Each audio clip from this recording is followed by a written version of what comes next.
Em nome do Pai que me criou, do Filho que me resgatou e do Espírito Santo que me santificou, divina vontade, reina na minha vontade.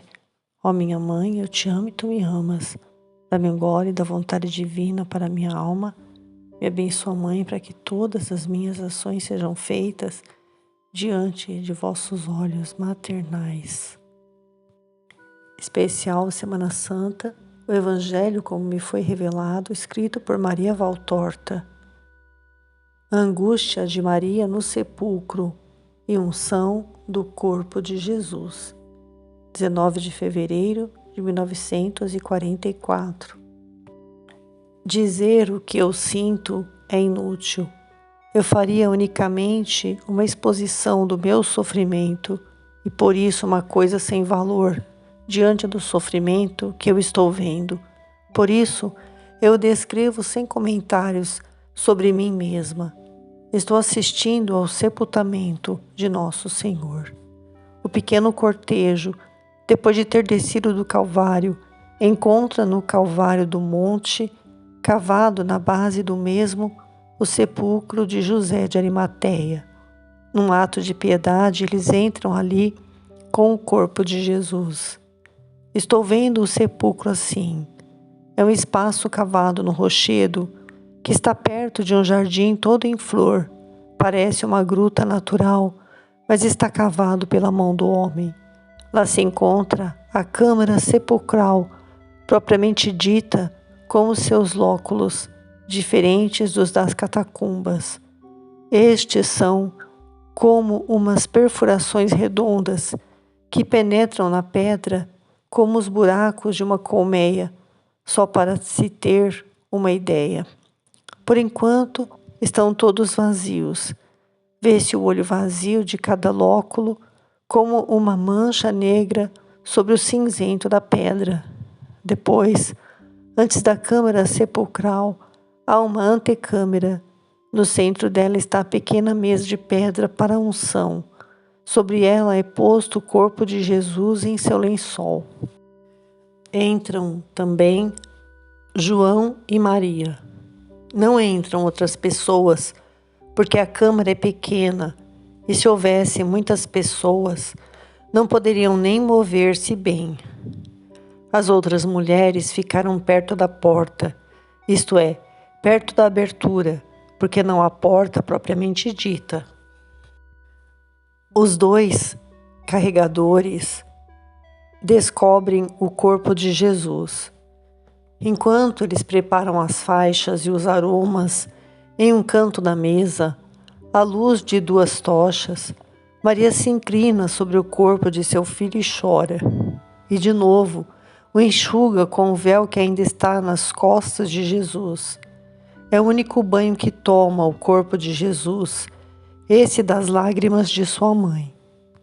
E ainda que elas sejam muitas, não fazem nada mais do que tirar superficialmente e em parte a poeira, o suor e o sangue daquele corpo torturado. Maria não se cansa de acariciar aqueles membros gelados, com uma delicadeza ainda maior do que se tocasse os de um recém-nascido. Ela toma as pobres mãos feridas, aperta-as entre as suas, beija os dedos delas, depois as estende, procura unir as bordas das feridas como quem faz uns curativos, a fim de que elas doam menos. Aperta contra suas faces aquelas mãos que não podem mais acariciar, e geme com a sua dor atroz. Endireita e une os pobres pés que estão abandonados, mortalmente cansados por terem percorrido tantos caminhos por nós, mas eles se haviam afastado demais na cruz, especialmente o esquerdo, que está quase achatado, como se não tivesse mais o tornozelo. Depois, ela volta ao corpo e o acaricia. Ele está tão frio e tão rígido que quando, mais uma vez, ela olha o rasgão feito pela lança, que depois que o corpo ficou de costas sobre a placa de pedra, está aberto como uma boca, deixando que se veja melhor ainda a cavidade torácica, e a ponta do coração aparece claramente entre o externo e a arcada esquerda das costelas, e uns 2 centímetros acima dela está a incisão feita pela ponta da lança no pericárdio, com o comprimento de um bom 1,5 centímetros, enquanto a parte externa do tórax, do lado direito, é de uns 7 centímetros, pelo menos. Maria grita de novo, como no Calvário. Fica parecendo que a lança a está transpassando, pelo tanto que ela se contorce em sua dor, levando as mãos ao coração, transpassado como de Jesus. Quantos beijos deu naquela ferida a pobre mãe. Depois ela volta à cabeça, que está virada, e a acerta em seu lugar, pois tinha ficado levemente tombada para trás e bem mais para a direita. A mãe procura fechar aquelas pálpebras que teimam em ficar sempre abertas, e a boca que ficou também aberta, meio contraída e um pouco torcida para a direita. Penteia os cabelos, que ontem estavam tão bonitos e em ordem, mas que agora viraram um emaranhado, embaraçados e grudados pelo sangue. Ela desenrola as madeixas mais longas, torna-as mais macias ao passá-las por entre os dedos, e as enrola para restituir-lhes aquela forma dos belos cabelos do seu Jesus, antes tão macios e anelados. E Maria geme, porque se lembra de quando ele era menino, e esse é o motivo principal de sua dor, a lembrança da infância de Jesus, de seu amor por ele, dos seus cuidados que tinham medo até do ar mais forte para aquela criaturinha divina, e a comparação entre o modo como o tratava naquele tempo com o trato que lhe deram agora os homens. Os lamentos dela me fazem mal, assim como o que ela faz, quando gemendo diz: "Que foi que te fizeram, meu filho?" Não podendo vê-lo daquele jeito, nu, rígido, sobre uma pedra, e ela o pega nos braços, passando o seu braço por debaixo das costas dele e apertando-o contra o peito com a outra mão, como para niná-lo, com aqueles mesmos movimentos que ela fazia lá na gruta em que ele nasceu. Tudo isso me faz chorar e sofrer, como se uma mão estivesse remexendo em meu coração. 4 de outubro de 1944. A terrível angústia espiritual de Maria. A mãe está de pé ao lado da pedra da unção e o acaricia. Contempla e chora. A luz trêmula das tochas, por vezes, ilumina o rosto dela, e eu vejo grossas lágrimas rolando pelas faces pálidas em um rosto devastado, e ouço as palavras, todas bem nítidas, ainda que apenas murmuradas, entre os lábios, um verdadeiro colóquio entre uma alma materna com a alma de seu filho. Recebi a ordem de escrevê-las. Pobre filho, quantas feridas, como sofreste. Olha o que te fizeram, como estás frio, meu filho. Teus dedos estão gelados, e como estão inertes, parecem quebrados.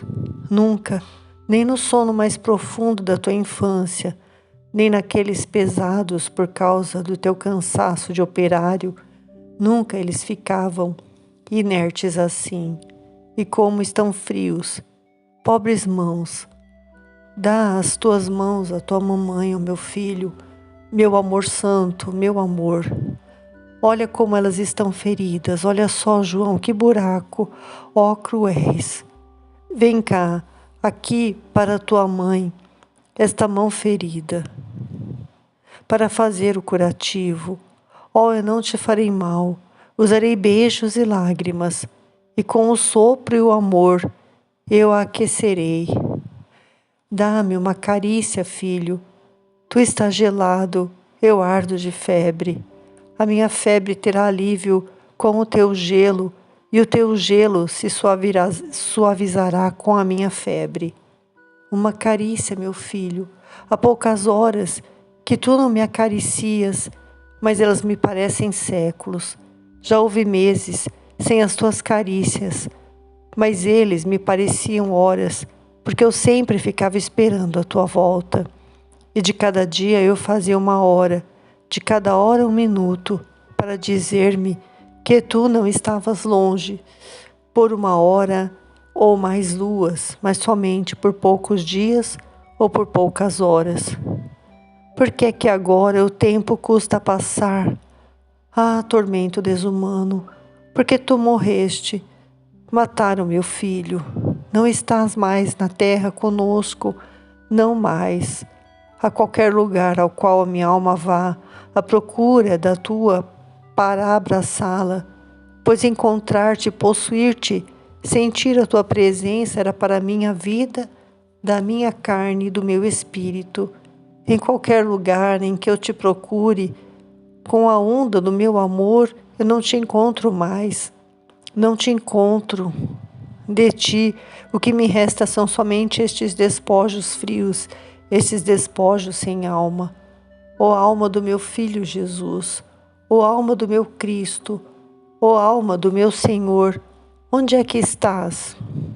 Porque tirastes a alma do meu Filho, ó hienas cruéis, vós que vos ajuntastes com Satanás? E por que não me crucificastes com ele? Tivestes medos de um segundo delito? A voz dela vai se tornando cada vez mais forte e dilacerante. E que seria matar uma pobre mulher para vós que não hesitastes em matar a Deus feito carne? Não cometestes um segundo delito? E não é este segundo, ainda mais nefando, o delito de deixar sobrevivendo uma mãe cujo filho foi trucidado? A mãe, que com a voz havia levantado também a cabeça, agora torna a inclinar-se sobre aquele rosto morto e a falar baixo somente para ele. Pelo menos na tumba, aqui dentro teríamos ficado juntos, como juntos teríamos estado na agonia sobre o madeiro e juntos na viagem para outra vida. Mas se não posso acompanhar-te na viagem para outra vida, eu posso ficar aqui para esperar-te. Ela torna a pôr-se em pé e diz em voz alta aos presentes: Ide todos, eu fico. Fechai-me aqui com ele, eu vou esperar. Que dizeis? Que não se pode fazer isso? Se eu estivesse morta, não estaria aqui deitada a seu lado esperando ser embalsamada? Eu estaria a seu lado, mas de joelhos. Assim é que eu estive quando ele mal dava seus primeiros vagidos, como um menino tenro e rosado em uma noite de dezembro. Estarei também agora, durante esta noite, de um mundo que já não tem o Cristo. Oh, é realmente noite, a luz não existe mais. Oh, que noite gelada, o amor morreu. Que dizes tu, Nicodemos? Será que eu estou me contaminando? O sangue dele não produz contaminação. Nem eu me contaminei ao gerá-lo. Ah, como saístes do meu seio, tu, flor do meu seio, sem dilacerar uma fibra, justamente como a flor do narciso perfumado, que desabrocha da alma do bulbo matriz e produz flores, ainda que o abraço da terra não seja dado à matriz. Virgem Florência, que contigo se identifica, ó filho procedente de um abraço celeste, nascido no meio das celestes inundações e fulgores. Agora a mãe torna a inclinar-se sobre o filho, com o coração dilacerado, apartando-se de qualquer outra coisa que não seja ele, e murmura baixinho: Mas tu te lembras, meu filho, daquela sublime veste esplendorosa que vestiu tudo, enquanto teu sorriso nascia para o mundo? Estás lembrado daquela luz beatífica que o Pai mandou dos céus para envolver o mistério do teu nascimento e para fazer-te achar menos repelente este mundo escuro, para ti que eras a luz e vinhas da luz do Pai e do Espírito Paráclito, e agora? Agora é tudo escuro e frio. Que frio, quanto frio! Eu estou tremendo toda. Mais do que naquela noite de dezembro. Naquela noite havia a alegria de ter-te a aquecer o meu coração. E tu tinha 2 pessoas que te amavam. Agora sou eu sozinha. Eu que estou para morrer também. Mas eu te amarei por 2. Por estes que te amaram tão pouco, a ponto de te abandonarem na hora da tua dor. Eu te amarei por aqueles que te odiaram. Por todo o mundo eu te amarei, meu filho. Não sentirás o gelo do mundo. Não o perceberás. Tu não precisastes abrir-me as vísceras para nasceres, mas para não te fazer sentir o gelo, eu estou pronta a abri-las e fechar-te no abraço do meu seio. Tu te lembras como este seio te amou, pequeno germe palpitante? É sempre o mesmo seio. É o meu direito e o meu dever de mãe. É o meu desejo. Não há ninguém, a não ser a mãe, que possa fazê-lo, que possa ter para com o filho um amor tão grande do tamanho do universo. Sua voz foi se elevando e agora com toda a força ela diz: Ide, eu fico.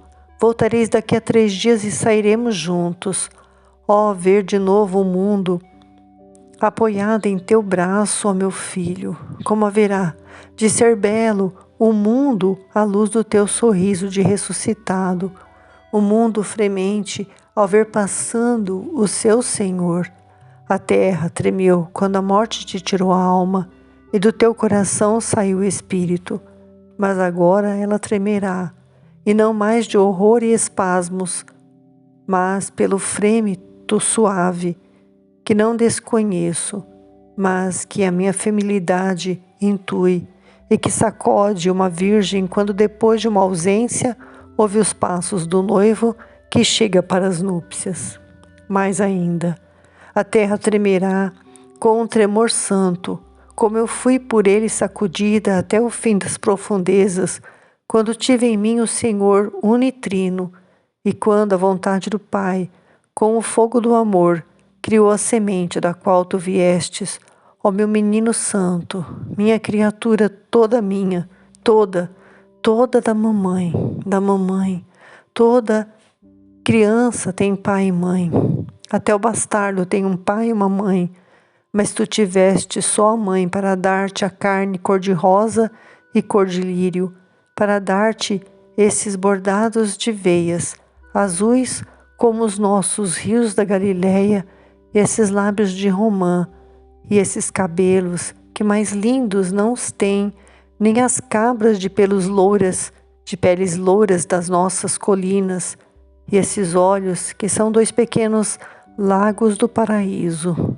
Não, aliás, que são daquela água da qual vem um único e quádruplo rio do lugar de delícias, que traz consigo em seus 4 ramos o ouro, o ônix, o odébio e o martim, os diamantes, as palmas, o mel, as rosas, as riquezas infinitas, o fison, o geon, o tigre e o eufrates, caminho para os anjos que se alegram em Deus, caminho para os reis que te adoram, essência conhecida ou desconhecida, mas viva, mas presente até no coração mais escuro. Só a tua mamãe é que te fez isso, com o seu sim. De música e de amor eu te compus, de pureza e obediência eu te fiz, ó alegria minha. E o teu coração, que é que vem a ser, é a chama do meu, que se repartiu para depois condensar-se em uma coroa ao redor do beijo dado por Deus à sua Virgem. Eis aí o que é o teu coração. Ah! O grito foi tão forte que Madalena chegou correndo para socorrê-la, acompanhada por João. As outras não tiveram coragem e estão chorando veladas, perto da abertura. Ah, eles despedaçaram o teu coração. Por isso estás assim tão frio, como também eu estou fria. Não tens mais dentro de ti a chama do meu coração, e eu não posso mais continuar a viver pelo reflexo daquela chama que era minha e que eu te dei para teres um coração. Aqui, aqui sobre o meu peito, antes que a morte me mate, eu quero te aquecer e te embalar. Eu te cantava: não temos casa nem comida, o que temos é dor. Oh, que palavras proféticas! Dor mais que dor, dor para ti e para mim. Para ti eu cantava: dorme, dorme sobre o meu coração. Agora também, aqui, aqui, aqui. E sentando-se sobre a beirada da pedra, recolhe-o em seu colo, passando um braço do filho para suas costas, apoiando a cabeça dele sobre o ombro e inclinando a sua própria cabeça sobre a dele, segurando-o apertado ao peito, ninando e beijando, torturada e comovente. Nicodemos e José se aproximam dela, apoiando em uma espécie de cadeira que está do outro lado da pedra. Os vasos, as faixas e os sudários já limpos, um jarro com água, eu creio, e pequenos chumaços com fios de tecido. Maria está vendo e pergunta em voz alta: que é que estáis fazendo? Que quereis? Quereis prepará-lo? Para quê?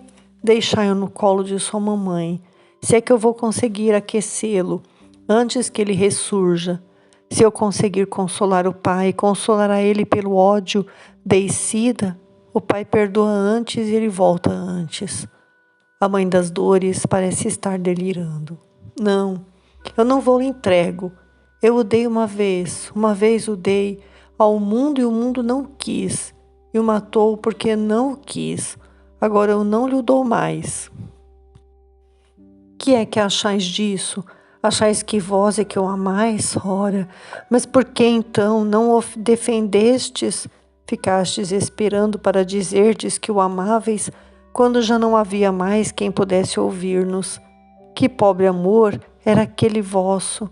Mas se tinhais tanto medo do mundo, ao ponto de não terdes coragem nem para defender o inocente, pelo menos o devias entregar a mim sua mãe, para que ela defendesse o seu filho. Ela sabia quem ele era e o que é que ele merecia. Vós o tinhas tido como mestre, mas não aprendestes nada. Será que isso não é verdade? Será que eu estou mentindo? Mas não vedes que não estáis crendo na ressurreição dele? Credes nela? Não. Porque ficais aí preparando bandagens e aromas? Porque achais que ele é um pobre morto, hoje gelado, amanhã em decomposição. E o que quereis embalsamar por isso? E o quereis embalsamar por isso? Deixais as vossas pomadas, vinde adorar o Salvador, com aquele coração puro dos pastores de Belém. Olhai só, no seu sono ele não é mais do que alguém cansado que está descansando.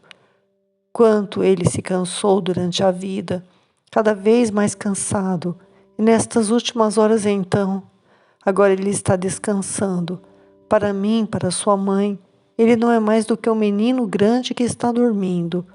Bem pobre é o leito e o quarto, mas também a sua primeira cama não foi mais alegre, nem vossa primeira morada. Os pastores adoraram o Salvador em seu sono de criança. Vós adorais o Salvador em seu sono de triunfador sobre Satanás. Por isso, como os pastores, ide dizer ao mundo: glória a Deus, o pecado morreu, Satanás foi vencido. Que haja paz na terra e no céu, entre Deus e os homens. Preparai os caminhos para a sua volta. Eu vos mando, eu que a maternidade constitui a sacerdotisa do rito, ide. Eu disse que não quero. Eu o lavei com meu pranto e basta. O resto não é preciso. E não penseis em pô-lo sobre ele. Mais fácil será para ele ressurgir se estiver livre daquelas bandagens fúnebres e inúteis. Por que me ficas olhando assim, José? E tu por que, Nicodemos? Será que o horror deste dia vocês ficar doidos ou desmemoriados? Então, não vos lembrais a esta geração má e adúltera que me pede um sinal, não lhe será dado outro senão o sinal de Jonas. E assim o Filho do Homem estará por 3 dias e 3 noites no coração da terra. Não vos lembrais? O Filho do Homem está para ser entregue nas mãos dos homens, que o matarão, mas no 3º dia ressurgirá. Não vos lembrais? Destruí esse templo do Deus verdadeiro, e em 3 dias eu o reerguerei. O templo era o corpo dele, homens. Tu estás sacudindo a cabeça? Estás com pena de mim? Achas que estou louca? Mas como? Ele ressuscitou os mortos e não poderá ressuscitar-se a si mesmo? João, mãe. Sim, chama-me mãe. Eu não posso viver pensando que não serei chamada assim. João, tu estavas presente quando ele ressuscitou a filhinha do Jairo e o jovenzinho de Naim. Eles estavam bem mortos, não é verdade? Ou estavam somente desacordados? Responde. Estavam mortos. A menina morrera há 2 horas e o jovenzinho já 1 dia e meio. Eles se levantaram depois da ordem dele? Eles se levantaram depois da ordem dele. Ouvistes? Vós dois ouvistes? E então, por que sacudis a cabeça? Talvez queirais dizer que a vida volta mais depressa para quem é inocente e jovenzinho, mas o meu menino é o inocente e é sempre jovem, é Deus, o meu filho. A mãe olha, com os olhos cheios de sofrimento e de febre, para os que estavam preparando material para o embalsamento. Eles estavam abatidos, mas inexoráveis, iam colocando nos aromas os pacotes com as bandagens ensopadas. Maria dá 2 passos. Ela torna a pôr o filho sobre a pedra com aquela delicadeza de quem põe um recém-nascido no berço. Dá 2 passos, inclina-se aos pés do leito fúnebre, onde está Maria Madalena de joelhos chorando. Pega-a por um ombro, sacode-a e a chama. Maria, responde-me. Estes homens pensam que Jesus não possa ressuscitar porque é homem e está cheio de feridas. Mas o teu irmão não é mais velho do que ele? Sim. Ele não era uma chaga só? Sim. Não estava já apodrecendo antes de descer ao sepulcro? Sim. E ele não ressuscitou depois de 4 dias de asfixia e putrefação? Sim. E então? Houve um longo e pesado silêncio. Depois ouviu-se um urro inumano. Maria vacila e leva a mão sobre o coração. Seguram-na para que não caia, mas ela os repele. Parece que quer repelir os piedosos, mas na realidade ela está repelindo alguém que só ela está vendo e grita: para trás, para trás, para trás, cruel! Não está vingança, cala-te! Não quero te ouvir, cala-te! Isso me morde o coração. Quem é, mãe? João, é o Satanás que diz, ele não ressurgirá. Nenhum profeta disse isso. Deus Altíssimo, ajudai-me todos vós, espíritos bons, vós, homens piedosos. A minha razão está vacilante. Não me lembro de mais nada. O que é que dizem os profetas? Que diz o Salmo? Quem é que me repete as passagens que falam do meu Jesus? Madalena, com a sua voz de órgão, diz o Salmo de Davi sobre a paixão do Messias. A mãe chora ainda mais, sustentada por João, e seu pranto cai sobre o seu filho morto, que o deixa todo molhado. Maria vê isso e enxuga, dizendo em voz baixa: quanto choro! E quando tinhas tanta sede, nenhuma gota eu te pude dar, e agora eu te molho todo, ficas parecendo um arbusto sob um abundante orvalho. Vem cá, que a tua mãe te enxuga, meu filho. Quanta amargura tens experimentado sobre os teus lábios feridos, que não caia também o sal do pranto materno. Depois ela chama em voz alta: Maria, Davi não diz: conheces Isaías? Diz as palavras dele. Madalena diz uma passagem sobre a paixão e termina com um soluço. Entregou sua vida à morte e foi contado entre os malfeitores. Ele que tirou os pecados do mundo e orou pelos pecadores. Ó, cala-te, morte não. Não foi entregue à morte, não, não, ó, porque a vossa falta de fé, aliando-se à tentação de Satanás, me põe uma dúvida no coração.